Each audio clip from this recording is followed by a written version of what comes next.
Hello, my name is Jay Huang. I'm a pathology PGY4 resident in the United States. I go over cases almost on the daily about from organ systems about from the head to the toe. So if you're interested in that, I encourage you to like and subscribe. Without further ado, thank you to Path Library for this case of normal adrenal gland. The adrenal gland sits on top of the kidney and it has very important endocrine functions. On autopsies, the way you identify the adrenal gland is it looks canary yellow as you cut into it. If a patient has a severe infection from Neisseria meningitidis, this adrenal gland will look hemorrhagic. It'll be a lot of blood here under the microscope, and that's diagnostic of Waterhouse-Friderichsen syndrome, which can be life-threatening. Now, the adrenal gland can be divided into two portions, the cortex and the medulla. It's divided into those two portions because it's embryologically derived from different parts. The cortex is derived from the mesoderm. The medulla is derived from the neural crest cells. Now, the medulla, I like to think of it as M for the middle, right? The medulla is in the middle of the adrenal gland. And then you see the cortex right here. The cortex can be divided into three different parts. I think this is a good illustration, this part right here. This is the glomerulus. I like to think of it as GFR. So here, glomerulosa cells, they're responsible for maintaining blood pressure through the production of aldosterone. F is fasciculata.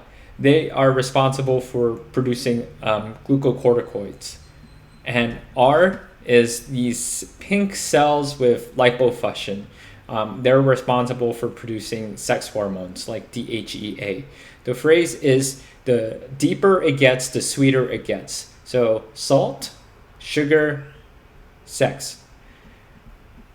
Congenital adrenal hyperplasias. These are pretty rare, but they're board testable.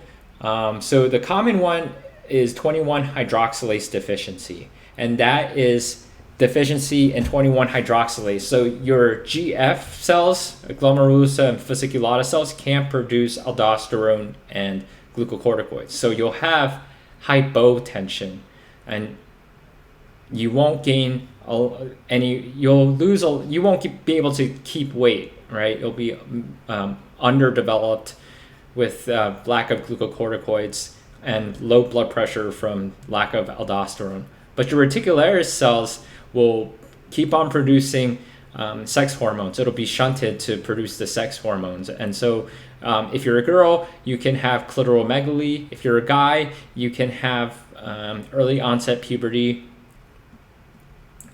And so that's 21 hydroxylase deficiency. I guess just for short, the next one, second common one is 11 hydroxylase deficiency, and that was development of high aldosterone and high sex hormones, but low glucocorticoids. So you have high blood pressure and increased sexual virilization, early onset. And then the third one you want to know is 17 hydroxylase deficiency.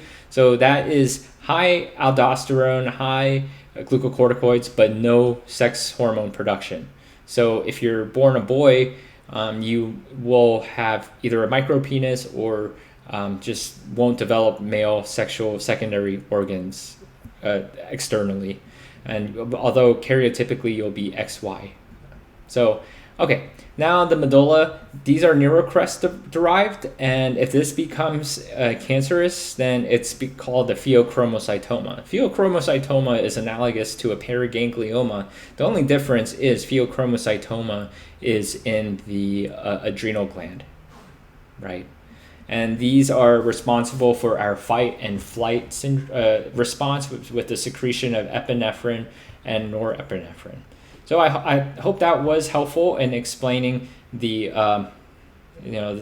functions of the adrenal gland. I guess one more thing is we talked about cancer of the medulla becoming pheochromocytoma. If there's cancer of the adrenal cortex, then you can then that's adrenal cortical carcinoma. And then you can have adenomas, which is just the increased production divisions of cells based on whether if it's the the glomerulosa, fasciculata, reticularis, and that's going to affect if it's hormonally functional, whether you produce a lot of aldosterone, for instance, in the glomerulosa, zona glomerulosa, then you'll have like resistant hypertension, even if you have take a lot of medications. So I will see you all next time. Have a good one. Bye.